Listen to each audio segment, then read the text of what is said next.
हाँ जी बच्चों, ढेरों ढेरों ढेरों स्वागत है आपका, है ना भाई। यूनिट 3, मज़ा आ गया ना। चैप्टर 1 और लेक्चर भी पहला ही है और हम शुरू करने जा रहे हैं यूनिट 3। तो बेटे एक सेंटेंस बताकर मैं यूनिट 3 शुरू कर रहा हूँ, उसके बाद हम काम की बातों पर आ रहे हैं, पर उस ध्यान से उस सेंटेंस को सुनो। देखो बच्चों, तो सेंटेंस इस पूरी यूनिट में ये है, पूरी चैप्टर में यही बात पर हम फोकस करेंगे कि मैग्नेटिक फील्ड कैसे पैदा होता है। तो जवाब सुन लो, current carrying conductors produces magnetic field. सुना? कोई भी करंट कैरिंग कंडक्टर हो तो वही मैग्नेटिक फील्ड को जन्म देता है। करंट कैरिंग कंडक्टर्स का मतलब ये है, जैसे कोई तार है ना, सीधी वायर है, स्ट्रेट वायर, उसमें करंट चल रही है तो उससे भी मैग्नेटिक फील्ड प्रोड्यूस होगा। कोई सर्कुलर कॉइल है, उससे भी मैग्नेटिक फील्ड प्रोड्यूस होगा, लेकिन शर्त एक ही है, सर्कुलर कॉइल है तो उसमें भी करंट चलनी चाहिए।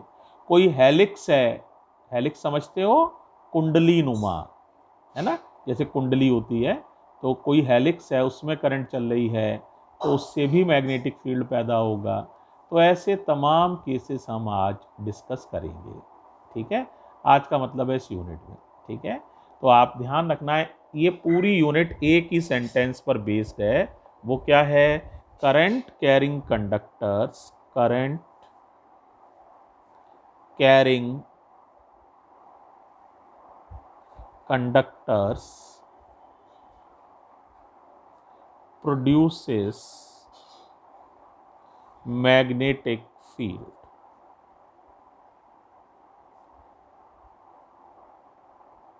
ये अब आप कहेंगे सर इसमें पहला टॉपिक क्या है, पढ़ना तो शुरू करें। तो पहला टॉपिक है बेटे बायो सेवार्ट्स लॉ। बहुत ही इंपॉर्टेंट है, ध्यान से समझना। Biot Savart's law. तो देखो मैं पढ़ाना शुरू कर रहा हूं, तो फर्स्ट टॉपिक पर आ गए हैं। बायो, टी साइलेंट रहता है, BIOT पढ़ा जाता है बायो। Savart's law. इस लॉ से ही पूरा चैप्टर निकलता है। तो जरा केयरफुली देखो, ये लॉ बताना क्या चाहता है। ये बताना ये चाहता है बेटे, आपके पास एक करंट कैरिंग कंडक्टर है, किसी भी शेप और साइज का हो सकता है। इसीलिए मैंने स्ट्रेट वायर ना बना के थोड़ा घूमी हुई तार बनाई है, ताकि आपके दिमाग में ये नहीं आए कि bio Savart law straight wire के लिए ही है और किसी शेप के लिए नहीं है। ऐसा नहीं कहा गया है। और इसमें से बहने वाली करंट आई है।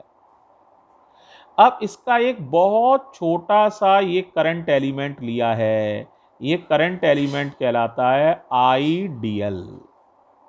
करंट एलिमेंट, अगर मैं कहूं लाइन एलिमेंट लिया है तो डीएल, और मैं कहूं करंट एलिमेंट लिया है तो आईडीएल। आईडीएल एक वेक्टर क्वांटिटी है, इसमें ये छोटी सी लंबाई है, वो लंबाई डीएल है, और ये एरो है करंट की दिशा, तो ये इसकी डायरेक्शन है। ये इनफाइनिटिसिमली स्मॉल है, बहुत छोटा है, लेकिन बहुत छोटा लेंगे तो आपको दिखाई नहीं देगा, इसलिए मैंने ये थोड़ा सा बड़ा इस तरह से बना दिया है। तो आईडीएल का नाम है करंट एलिमेंट। ये छोटा सा current element, infinitesimally current, small current element, R distance पर एक पॉइंट है। कितनी दूरी पर? आर दूरी पर एक पॉइंट है पी। यहां कितना मैग्नेटिक फील्ड प्रोड्यूस करेगा? देखो बहुत ध्यान से सुनना, पूरी वायर का मैग्नेटिक फील्ड नहीं निकाल रहा हूं। ठीक है, बायो सेवर्ट लॉ सिर्फ करंट एलिमेंट के लिए होता है। तो ये छोटा सा करंट एलिमेंट आर डिस्टेंस पर जो एक पॉइंट पी है, वहां कितना मैग्नेटिक फील्ड प्रोड्यूस करेगा, उसके लिए छोटा सा ही मैग्नेटिक फील्ड होगा। मान लीजिए उसका नाम है डीबी। मैग्नेटिक फील्ड को बी से लिखते हैं, डीबी माने स्मॉल मैग्नेटिक फील्ड, है ना, कैलकुलस फॉर्म। तो वो डीबी जो मैग्नेटिक फील्ड होगा वो इन बातों पे डिपेंड करेगा।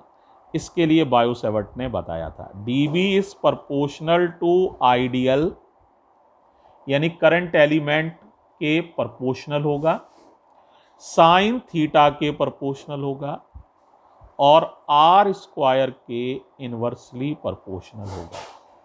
तो dB यानी magnetic field produced by this current element is proportional to I, proportional to dl, proportional to sine theta and inversely proportional to R square. R क्या है? आइडियल से पॉइंट जो P है वहां तक की दूरी को आर कहा गया है। अब एक बच्चा कह सकता है सर सारा दिख रहा है पर साइन थीटा तो नहीं दिख रहा है। ये है थीटा। थीटा क्या है? ये करंट एलिमेंट है, बहुत छोटा सा है, चाहे ऊपर से एंगल नाप लो या नीचे से कोई अंतर नहीं है। यहां से लाइन खींचते तो यहां से नाप देते, कोई डीएल कोई लंबाई नहीं है, एक पॉइंट बराबर लंबाई है। तो ये जो आइडियल है ये, और ये जो है लाइन जो आइडियल को पॉइंट पी से जोड़ रही है, इन दोनों के बीच के एंगल को थीटा कहते हैं। थीटा का नाम एक बार ध्यान से सुनो। It is the angle between current element and the line joining current element to the observation point। तो थीटा है, देखो मैं लिख भी देता हूं कंफ्यूजन ना क्रिएट हो। Theta is the angle between, अब आगे बताओ किन किन के बीच में, बिटवीन करंट एलिमेंट, एक तो करंट एलिमेंट है यानी ये वाली चीज current element, and the line, ये लाइन है, एंड द लाइन, कौन सी लाइन? जो करंट एलिमेंट को पॉइंट P से जोड़ रही है, ये वाली line. And the line joining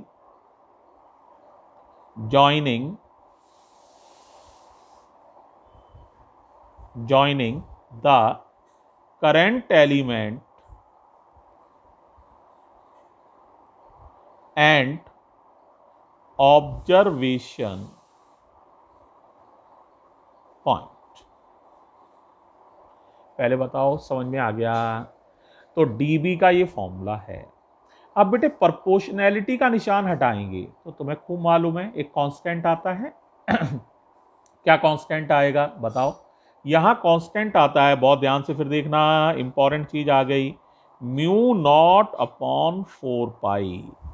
SI unit में, सारा SI यूनिट ही पढ़ रहे हो, MKS यूनिट ही पढ़ रहे हो भाई, SI यूनिट में ये कांस्टेंट है ना। और आगे तो पूरा लिखा ही जाएगा ये वाली चीज। क्या लिखोगे? Ideal sine theta upon R square. भाई साहब यही जो लॉ लिखा हुआ है याद कर लीजिए, यही कहलाता है Biot Savart's law. dB equals to mu not upon 4 pi I dl sine theta upon R square. अब यहाँ पर कई सारे सवाल आपके दिमाग में आ रहे होंगे, ये सर म्यू नॉट का नाम क्या है, इसकी वैल्यू क्या है, इसकी यूनिट क्या है, ये बी का नाम क्या है, इसकी वैल्यू, इसकी यूनिट है। तो देखो जरा थोड़ा सा डिस्कस कर देते हैं। सबसे पहले तो म्यू नॉट का नाम देख लो। म्यू नॉट का नाम होता है, बहुत ध्यान से सुनना, एप्सिलॉन नॉट का नाम याद है? बोलो क्या था? Permittivity of free space. इसका नाम परमिटिविटी नहीं है, परमिएबिलिटी ऑफ फ्री स्पेस। तो नाम है परमिएबिलिटी ऑफ फ्री स्पेस, या एक और नाम कह सकते हो एब्सोल्यूट परमिएबिलिटी। एब्सोल्यूट परमिएबिलिटी,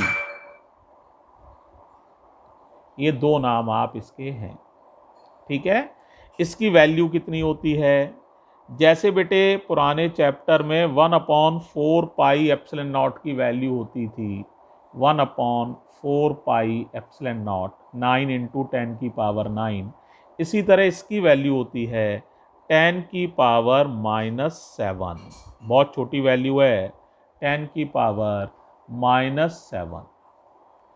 अब देखो ये मैग्नेटिक फील्ड है बी माने मैग्नेटिक फील्ड किसकी वजह से पैदा हुआ है? आइडियल के कारण, इस छोटे से करंट एलिमेंट के कारण ये मैग्नेटिक फील्ड का नाम है बी, ठीक है। डीबी माने छोटा सा मैग्नेटिक फील्ड। अब मैग्नेटिक फील्ड की यूनिट जरा और देख लेते हैं। तो unit of magnetic field, unit of B, B का नाम मैंने बताया ही था, मैग्नेटिक फील्ड। पूरा नाम इंटेंसिटी ऑफ मैग्नेटिक फील्ड भी कह सकते हो, बहुत सारे इसके नाम होते हैं, आगे चर्चा करेंगे। अभी एक छोटा सा नाम याद कर लो, मैग्नेटिक फील्ड। तो पहली इसकी यूनिट होती है टेस्ला, टेस्ला। दूसरी यूनिट होती है वेबर पर मीटर स्क्वायर। अच्छी अच्छी यूनिट है? पहली है टेस्ला है, टेक्सला है, और दूसरी है वेबर पर मीटर स्क्वायर। एक और यूनिट होती है गॉस, 10⁴ गॉस। ये सब यूनिट्स में रिलेशन है। एक टेस्ला और एक वेबर पर मीटर स्क्वायर, यानी दोनों बराबर हैं, ये दोनों ही एसआई यूनिट हैं। ये बेटे एक प्रैक्टिकल यूनिट है, एसआई या सीजीएस यूनिट नहीं है गॉस, लेकिन ये काम की यूनिट है। तो 10⁴ गॉस के बराबर होता है। अब कोई बच्चा म्यू नॉट की यूनिट अगर जानना चाहे तो जान सकता है। तुमने फॉर्मूला अभी लिखा था, dB बराबर mu not upon 4 pi I dl sine theta upon R square. 4 pi की कोई यूनिट होती नहीं, साइन थीटा की कोई यूनिट होती नहीं। ठीक है, अब म्यू नॉट की निकालनी है तो ये मल्टीप्लाई में आ जाएगा। तो म्यू नॉट की यूनिट आप निकाल सकते हैं, dB यानी मैग्नेटिक फील्ड की यूनिट टेस्ला, ये मल्टीप्लाई में आ गया मीटर स्क्वायर, ये अपॉन में आ गया आई की यूनिट एम्पियर, dl एक छोटी सी लंबाई है, लंबाई की यूनिट मीटर, मीटर से मीटर कैंसिल। तो म्यू नॉट की यूनिट आप आसानी से समझ सकते हैं, म्यू नॉट है ना, इसकी यूनिट है, क्या यूनिट है, टेस्ला मीटर पर एम्पियर। कई लोग टेस्ला की जगह वेबर पर मीटर स्क्वायर भी लिख देते हैं, तो 1 मीटर कट जाएगा, फिर 1 मीटर जो इसका है वो नीचे रहेगा।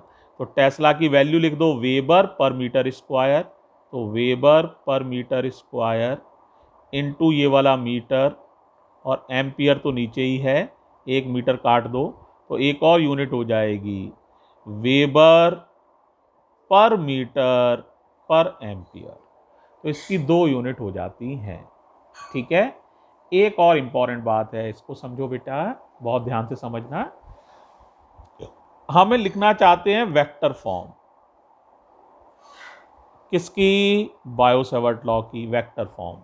जरा ध्यान से देखना, dB बराबर mu not upon 4 pi I dl sine theta upon R square. Vector form कैसे लिखेंगे, केयरफुली देखो।